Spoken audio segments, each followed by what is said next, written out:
안녕하세요. 만나서 반갑습니다. 오늘은 역사 속 인물을 만나 이야기를 들어보는 아주 특별한 시간을 마련하였습니다. 누군지 궁금하죠? 우리 수업 시작 전에 그분의 모습과 살던 집을 살짝 엿보았는데요. 바로 한국을 두 번째 고향이라고 이야기하시는 엘버트 와일더 테일러 씨입니다. 엘버트 씨가 자신의 이야기를 담긴 편지를 남겨두었는데요. 그 편지를 여러분들에게 보내드렸어요. 활동지 맨 뒷장에서 편지를 한번 꺼내볼까요?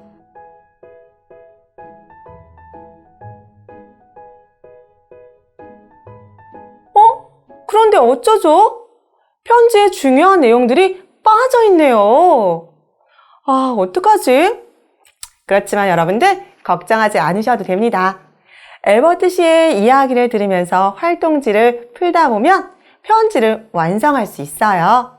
편지는 수업 끝에 엘버트 씨와 함께 완성해 보기로 하고요. 먼저 활동지와 스티커를 준비해 주세요. 그리고 엘버트 씨가 살던 집이 아주 특별한 방법으로 지어졌다고 합니다. 활동지 수업이 끝나고 나면 엘버트 씨가 살던 집을 지어보고 그 건축 방법도 한번 알아보도록 할게요. 자, 그럼 우리 엘버트 씨를 만나볼까요? 엘버트 씨, 나와주세요. 안녕하세요. 친구들, 만나서 반갑습니다. 저는 엘버트 와일더 테일러라고 합니다. 제가 한국에서 살면서 경험했던 것들을 여러분께 알려주고 싶어 편지를 남겼습니다. 그 편지를 제가 살던 집의 정초석에 묻어두었답니다. 자, 친구들, 저의 이야기를 듣고 편지를 완성해 주세요. 네, 알겠습니다. 그럼 엘버트 씨, 한국에는 얼마나 사셨어요?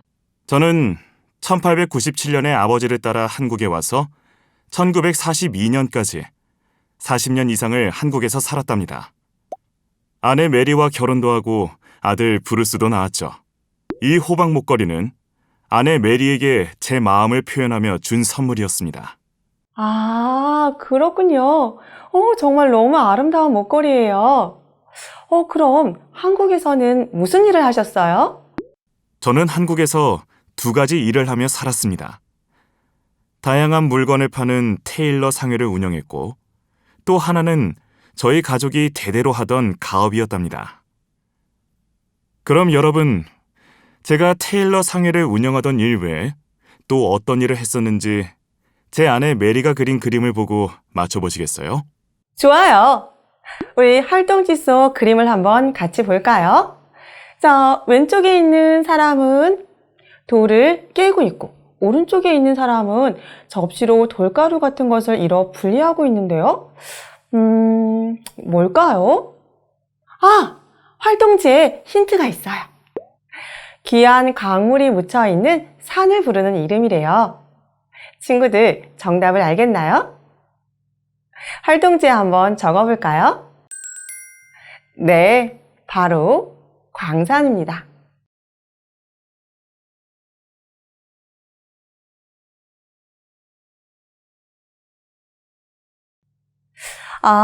메리가 금을 캐고 있는 광부의 모습을 그린 그림이군요.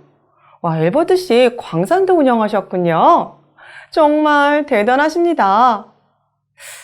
참! 엘버트 씨. 한국에서 아들도 낳으셨다고 하셨죠? 와, 아기가 태어났을 때는 정말 기뻤겠어요. 맞아요.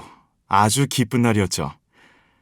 1919년 2월 28일에 아내 메리가 병원에서 아들 브루스를 낳았어요. 병원에서요? 그때는 병원이 별로 없었을 텐데 어느 병원이에요? 바로 여기입니다. 루이스 세브란스가 세운 병원이죠. 병원을 세운 분의 이름을 들으니 알 것 같아요. 여러분들, 눈치챘나요? 병원 설립자 루이스 세브란스를 생각해 보세요. 병원 이름은 네 글자입니다. 자, 정답을 한번 활동지에 적어보세요. 바로 세브란스입니다.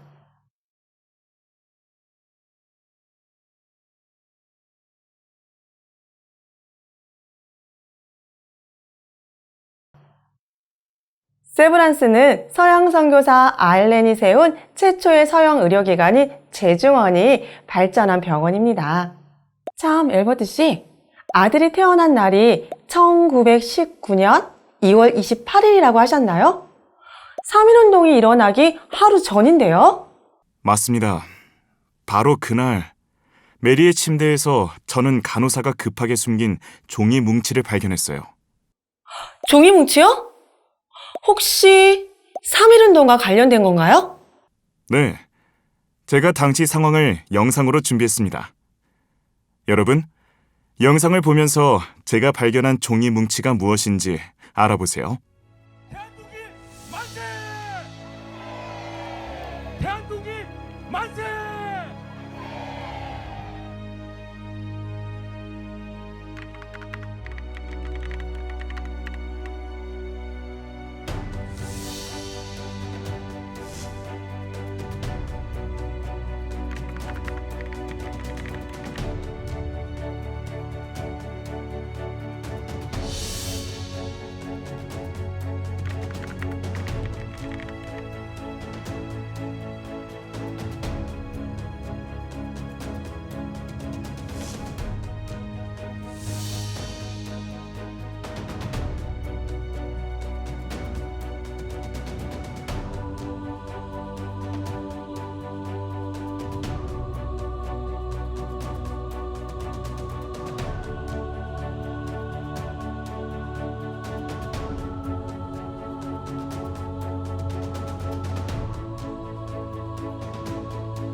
대한독일 만세!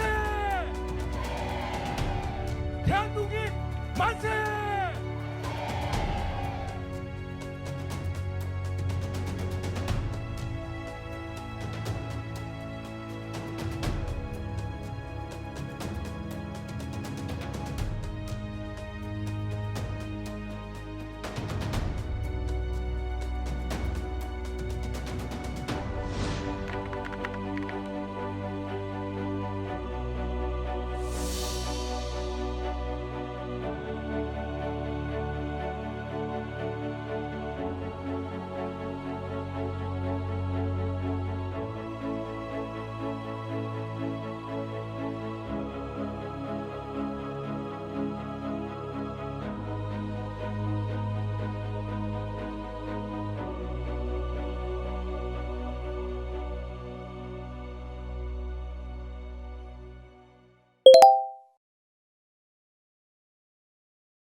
친구들, 이것이 메리의 침대 밑에서 엘버트 씨가 발견한 것이에요.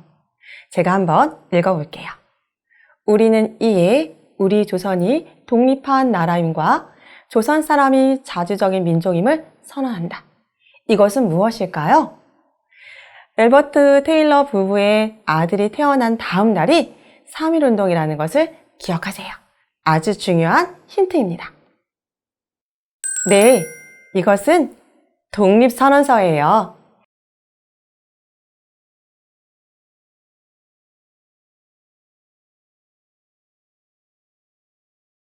엘버트 씨, 맞죠? 맞습니다. 3.1 운동이 일어나기 전 세브란스 병원의 등사기로 독립선언서가 인쇄되었고 일본 순사들의 감시를 피하려고 간호사들이 환자들의 침대에 숨겨두었던 것을 제가 발견하였어요. 당시 저는 연합통신의 통신원으로 활동했던 터라 독립선언서의 내용과 3.1 운동에 관한 기사를 작성하여 해외에 알렸습니다. 아, 그랬군요. 엘버트 씨 덕분에 독립선언서와 3.1 운동을 해외에 알릴 수 있었군요. 친구들, 활동지에 독립선언서와 관련된 중요한 단어가 숨겨져 있는 표가 있어요. 그 표에서 중요한 단어 3개를 한번 찾아보세요. 자, 10초 줄게요.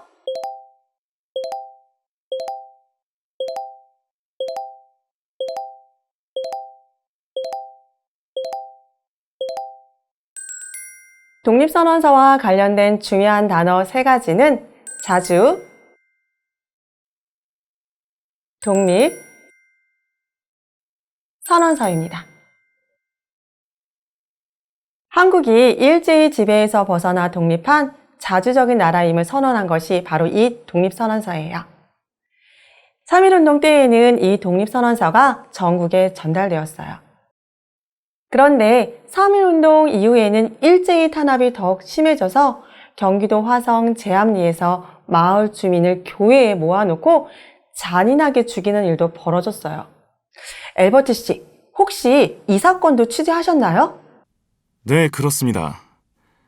제가 그 소식을 듣고 미국 영사 커티스, 그리고 선교사 언더우드와 함께 제암리로 내려가 사건을 취재했습니다. 그런데 저 말고도 제암리 학살 사건에 대해 취재를 한 분이 또 있더라고요. 아, 맞아요. 저도 알고 있어요. 스코필드라는 분이시죠? 한국 이름은 서코필. 제암리 학살 사건의 조사 보고서를 작성하여 해외 언론기관에 알리고 현장 사진을 찍어서 일제의 잔인함을 알렸다고 들었어요. 스코필드 외에도 우리나라의 독립운동을 알리고 도와주신 분들이 계세요. 우리 좀 더 알아볼까요? 자, 여러분, 이 사진을 본 적이 있나요? 영국의 신문기자 맥켄지가 촬영한 사진이에요. 사진 속 인물들은 우리나라의 독립운동을 위해 힘쓴 항일 의병들입니다. 맥켄지는 기사와 책을 통해서 한국의 상황을 알리고 독립운동을 상세히 기술하였어요. 그리고 베델이라는 분도 계십니다. 대한매일신보라는 신문을 통해서 일제의 침략을 비판하고 한국의 독립운동을 지지하였어요. 그럼 우리 스티커에서 베델, 맥켄지, 그리고 스코필드를 찾아 활동지에 한번 붙여볼까요? 첫 번째는 대한매일신보라는 항일신문을 발행한 베델입니다. 두 번째는 의병을 취재하고 사진을 남긴 맥켄지예요. 마지막으로 제암리 학살 사건을 해외에 알린 스코필드입니다. 스티커를 잘 붙였나요? 엘버트 씨뿐만 아니라 당시 우리나라에 있던 서양인들이 우리의 독립운동을 도와주었어요. 엘버트 씨, 한국에서 살았던 이야기를 좀 더 해주세요. 서울에서는 메리와 함께 어디에 사셨어요? 처음에 한국에 들어와서는 서대문에 있는 작은 회색집에 살았습니다. 그러던 어느 날 아내와 한양 도성 성곽을 따라 산책하다가 은행나무가 있는 넓은 땅을 발견하였죠. 그곳을 발견하고 아내 메리가 어찌나 좋아하던지. 네, 저는 그 은행나무가 너무 마음에 들어 그곳에 우리의 집을 짓고 싶었어요. 맞아요. 메리가 은행나무에 반했지요. 그래서 얼마 후 저희는 은행나무가 있는 그 땅을 사서 집을 지었습니다. 메리는 집에 딜쿠샤라는 이름을 붙이더군요. 딜쿠샤는 기쁜 마음이라는 뜻이에요. 제가 인도에 갔을 때 본 러크나우의 궁전 이름에서 따왔어요. 그 궁전이 너무 아름다워 언젠가 내 집이 생긴다면 꼭 그 이름을 붙이고 싶었거든요. 저희는 1923년에 공사를 시작하여 다음 해인 1924년에 딜쿠샤를 완공하였답니다. 중간에 화재가 나서 어려움도 있었지만 1942년 한국을 떠나기 전까지 이곳 딜쿠샤에서 살았습니다. 우와, 엘버트 씨, 너무 멋진 집이에요. 네, 딜쿠샤가 기쁜 마음이란 뜻이었군요. 여러분, 테일러 부부의 설명을 잘 들었죠? 딜쿠샤는 서울의 어디쯤에 위치해 있을까요? 활동지 지도 위에 스티커를 붙이면서 딜쿠샤와 그 주변의 모습을 한번 살펴볼까요? 한양 도성에 성곽길이 보여요. 성곽길 옆에는 메리가 좋아하던 은행나무가 있어요. 그리고 이곳은 테일러 부부가 자주 산책을 하던 곳이에요. 은행나무가 있던 이곳에 테일러 부부는 딜쿠샤를 지었습니다. 딜쿠샤 아래에는 자주 독립의 의지를 보여주는 독립문이 있어요.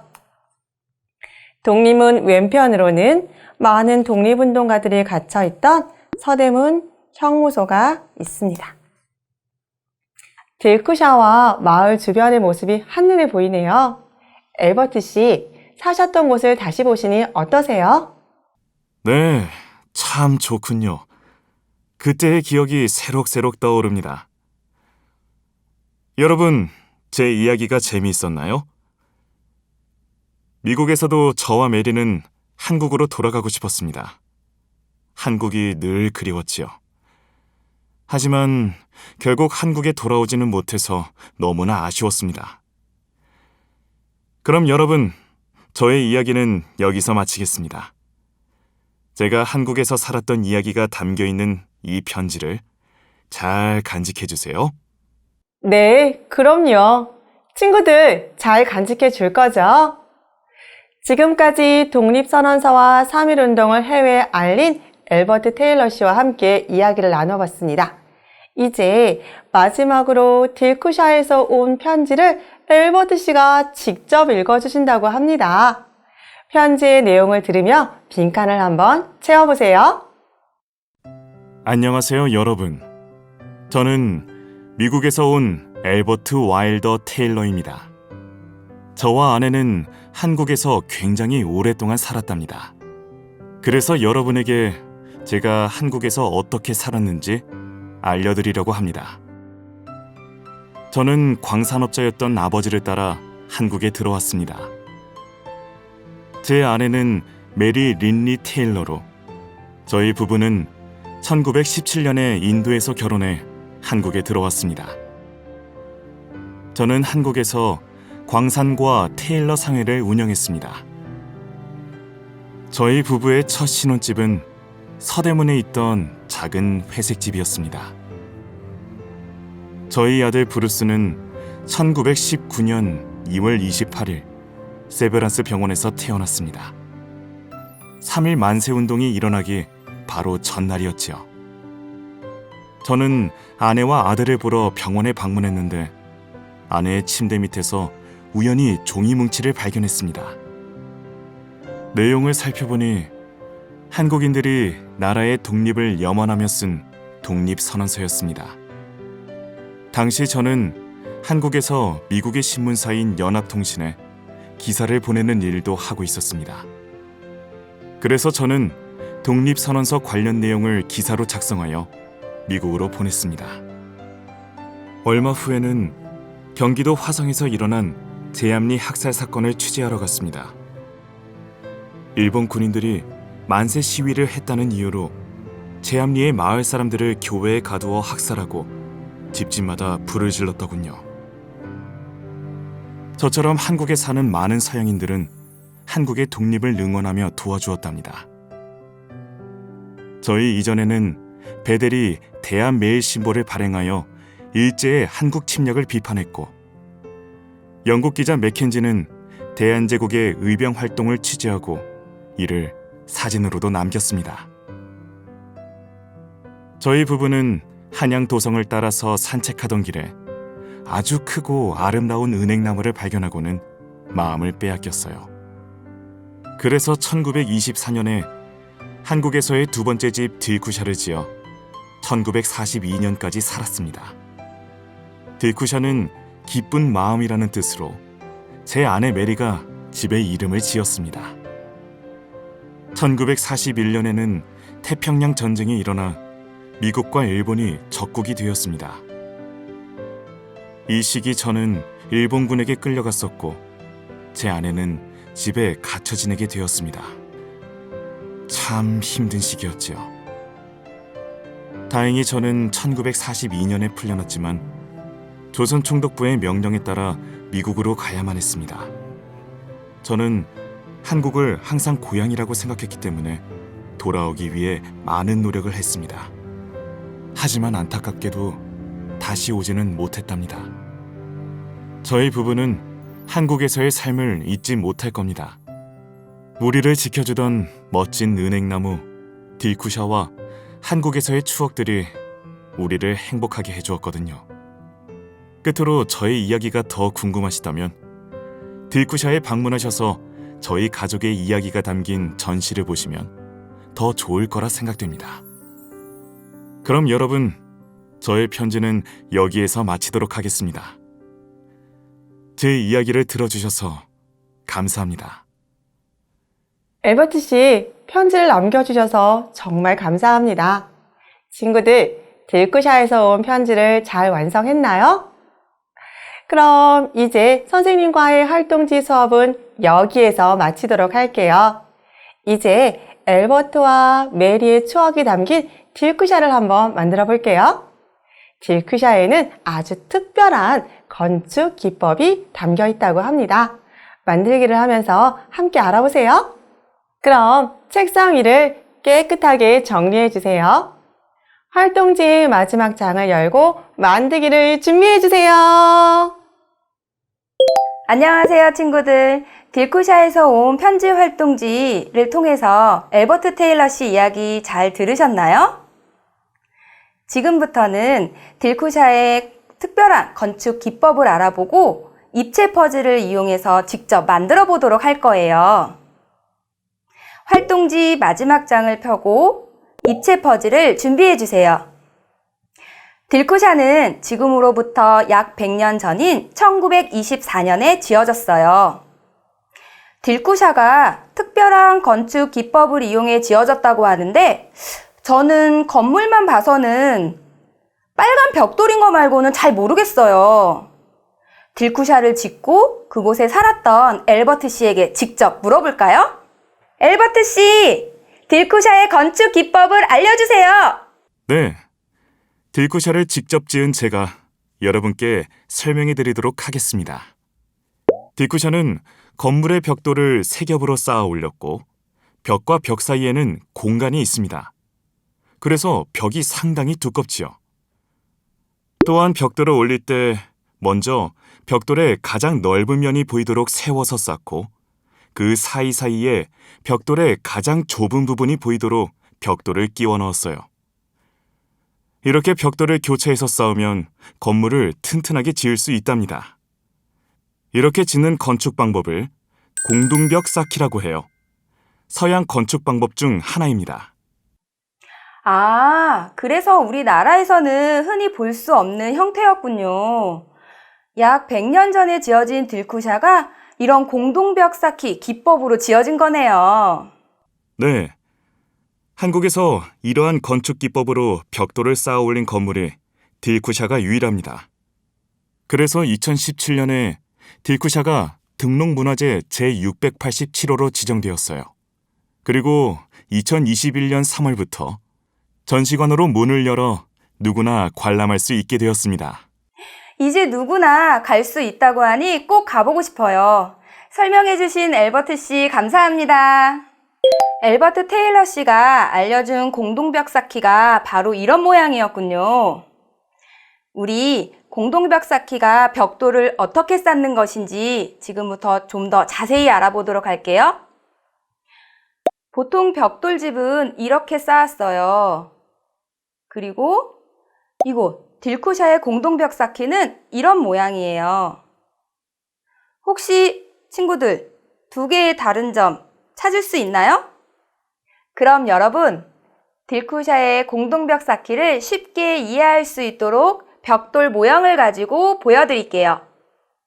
일반 벽돌집은 벽돌의 가장 넓은 부분을 눕혀서 쌓습니다. 딜쿠샤의 공동벽 쌓기는 벽돌의 넓은 부분을 세워서 쌓습니다.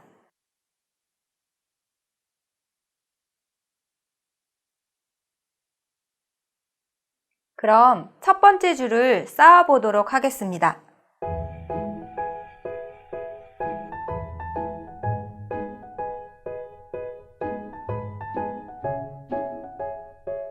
두 번째, 세 번째 줄도 마저 쌓아 보도록 할게요.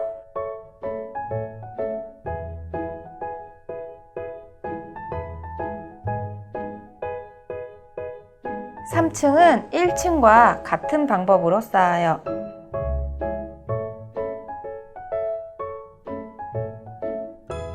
(4층은) 2층과 같은 방법으로 쌓아요. 벽돌 쌓기가 완성되었어요. 이 부분이 건물의 바깥쪽에 해당되는 부분이고요. 이 부분이 건물의 안쪽에 해당되는 부분입니다. 이렇게 벽돌 사이에 공간이 생기면 밖의 온도와 관계없이 안쪽은 일정한 온도를 유지하는 데 도움이 됩니다. 겨울에는 차가운 바깥 공기가 안으로 못 들어와서 따뜻하고 여름에는 더운 공기가 안으로 못 들어와서 시원합니다. 그리고 비 오는 날 밖의 습기가 건물 안으로 들어오는 것도 막아주니 방습 효과도 있습니다. 또 밖에서 나는 시끄러운 소리도 안에서는 작은 소리로 들려요. 방음도 잘 되는 장점이 있죠. 하지만 이렇게 쌓으면 시간이 오래 걸리고 많은 사람을 필요로 합니다. 100년 전에 지어진 딜쿠샤의 공동벽 쌓기 비밀을 알게 된 것 같아요. 이렇게 지어진 딜쿠샤의 모습입니다. 사진 잘 보이시나요? 잘 모르겠다고요? 그러면 딜쿠샤에 오셔서 넓은 면과 좁은 면이 교차되어 있는 벽을 관찰해 보세요. 딜쿠샤의 공동벽 쌓기 기법도 알았으니 이제 딜쿠샤를 직접 만들어 볼까요? 입체 퍼즐과 설명서를 준비해 주세요. 만들기 전 주의사항이 있습니다. 첫째, 설명서에 있는 번호대로 저와 같이 뜯으셔야 합니다. 모두 뜯어버리면 조립하기가 어려워요. 둘째, 즐거운 마음으로 만들어 보아요. 딜쿠샤의 공동벽 쌓기를 만들어 볼게요. 설명서의 B에 해당하는 부분입니다. 바닥면에 해당되는 42번과 받침대에 해당되는 2번, 19번, 20번을 준비해 주세요. 받침대 19번과 20번은 꺾여 있어요. 그래서 바닥면 뒷면에 양쪽 꺾인 부분에 꽂아주시면 됩니다. 그리고 2번은 꺾여 있지가 않아요. 앞부분에 꽂아주세요. 공동벽 두 번째 줄에 해당하는 8번과 그리고 세 번째 줄에 해당되는 7번을 준비해 주세요. 두 번째 줄과 세 번째 줄에 교차되는 부분인 3번, 4번, 5번, 6번도 함께 준비해 주세요. 공동벽 쌓기의 두 번째 줄에 해당되는 8번에 교차되는 조각인 3번을 꽂을 건데요.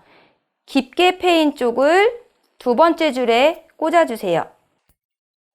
나머지 4번, 5번, 6번도 같은 방법으로 꽂아주세요. 그리고 세 번째 줄에 해당되는 7번을 뒷부분에 꽂아줄게요. 조립된 두 번째, 세 번째 줄을 바닥면에 꽂아보도록 하겠습니다. 공동벽의 첫 번째 줄에 해당되는 9번 조각을 조립해 보겠습니다. 딜쿠샤의 공동벽 쌓기가 완성되었습니다. 공동벽 쌓기도 완성되었으니 이제 딜쿠샤를 만들어 보도록 하겠습니다. 바닥면에 해당되는 1번과 받침에 해당되는 10번부터 17번까지 준비해 주세요. 10번과 14번은 꺾이지 않고 일자로 되어 있는 형태입니다. 10번을 평평한 곳에 꽂아주세요. 14번도 맞은편에 꽂아주시면 됩니다. 그리고 나머지 번호는 반으로 접혀 있는 형태예요. 모서리에 해당되는 부분에 꽂아주세요.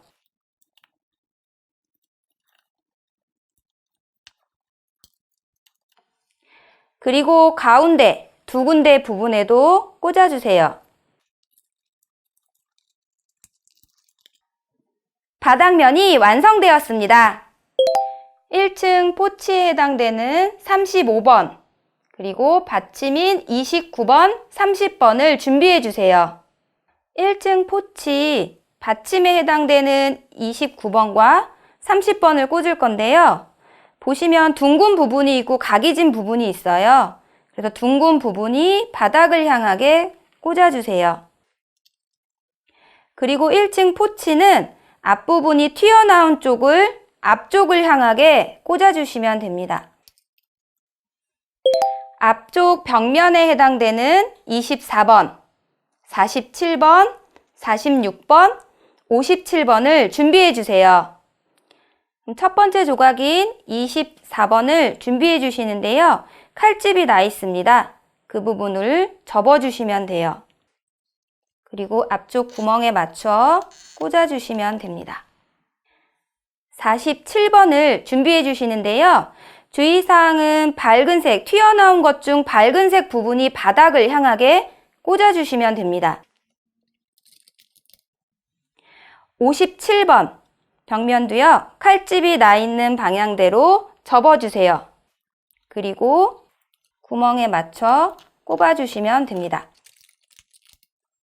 2층 베란다에 해당되는 46번 조각을 보시면 진한 부분이 있어요. 이 부분을 건물에 꽂아주세요. 뒤쪽 벽면에 해당되는 31번, 25번, 26번, 59번, 그리고 앞쪽 포치에 해당되는 21번을 준비해 주세요. 뒤쪽 벽에 해당되는 31번에도 칼집이 두 군데가 나 있습니다. 이 부분을 접어주세요. 그리고 바닥면에 꽂아주시면 됩니다. 26번 같은 경우는 바닥에 꽂는 면이 없습니다.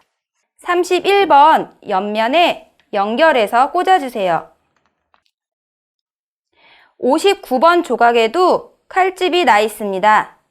이 부분을 접어주세요. 그리고 바닥에 꽂아주세요. 25번에 해당되는 조각에도 칼집이 두 군데가 나 있습니다. 모두 접어주시면 되고요. 26번에 꽂아주실 건데요. 주의사항은 붉은색으로 되어 있는 부분은 벽돌에 해당되는 부분이고요. 그리고 밝은 부분은 기단에 해당되는 부분이어서 이 밝은 부분이 아래쪽을 향하게 꽂아주시면 됩니다. 앞면 포치에 해당되는 21번은요. 이곳 앞쪽에다가 꽂아주시면 됩니다. 옆 벽면에 해당되는 32번, 58번을 준비해 주세요. 그리고 앞쪽 출입문의 계단인 27번, 28번, 34번도 함께 준비해 주세요. 32번 조각에도 칼집이 두 군데가 나 있습니다. 이곳을 접어주세요. 그리고 바닥면에 맞춰 꽂아주시면 됩니다. 58번 조각도 칼집 모양대로 접은 후에 꽂아주세요. 주의사항은 앞면에 해당되는 부분이 이렇게 교차가 됩니다. 앞쪽 출입구 계단에 해당되는 27번, 28번을 꽂을 건데요. 주의사항은 높이가 높은 쪽을 건물 쪽을 향해서 꽂으시면 됩니다. 그리고 계단에 해당되는 34번을 꽂으시면 계단이 완성됩니다. 옆쪽 출입문에 해당되는 49번, 37번, 18번, 48번을 준비해 주세요. 49번에 37번을 꽂을 건데요. 우선 가운데 구멍에 꽂아주세요. 그리고 앞면 칼집이 나 있는 방향으로 접은 뒤 꽂아주시면 됩니다. 뒷면도 칼집이 나 있는 방향으로 접으신 뒤에 뒷면에 꽂아주시면 됩니다. 그리고 18번을 가지고 37번 중앙에 교차되게 꽂아주세요. 조립된 옆쪽 출입문을 건물에 꽂아보도록 하겠습니다.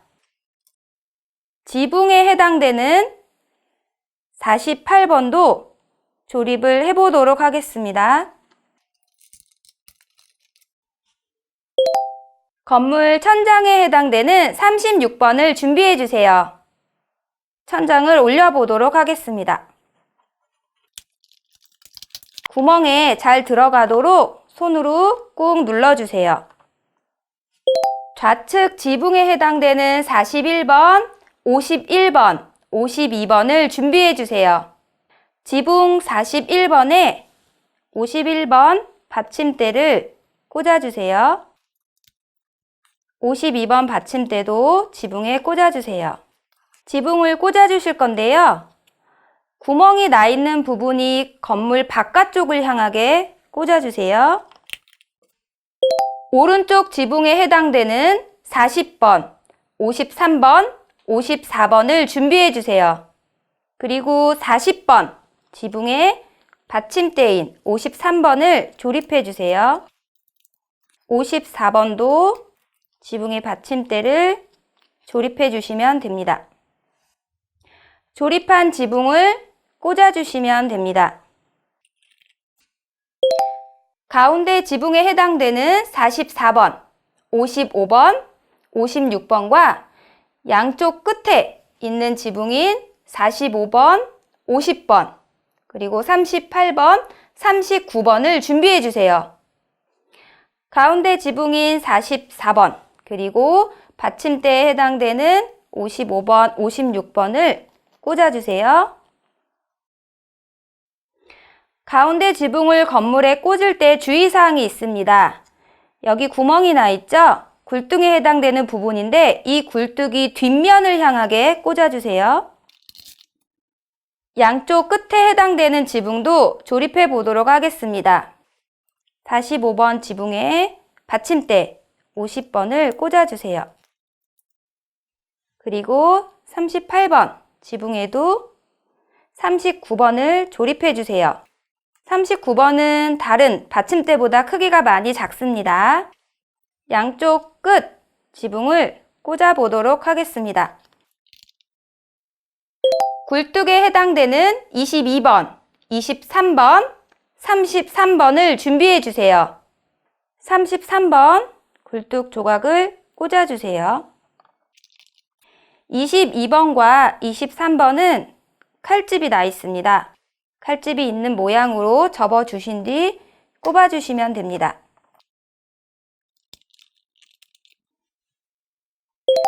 딜쿠샤 정초석에 해당되는 43번을 준비해 주세요.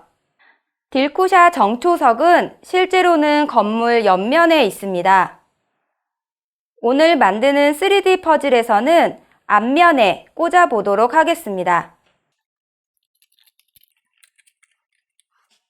딜쿠샤가 완성되었습니다. 친구들 잘 완성했나요? 이제 딜쿠샤를 우리 집에서도 볼 수 있게 되었어요. 오늘 딜쿠샤에서 온 편지를 통해 약 100년 전에 우리나라에 살았던 엘버트와 메리 이야기도 들어보고 딜쿠샤의 특별한 건축 기법인 공동벽 쌓기 기법도 알아보았습니다. 친구들 오늘 즐거웠나요? 뭐라고요? 딜쿠샤의 내부 모습도 궁금하다고요? 서울시 공공서비스 예약을 통해 관람을 신청하실 수 있습니다. 친구들 딜쿠샤로 놀러오세요. 담임선생님, 활동지 뒷면 QR코드를 통해 설문지 작성 부탁드립니다.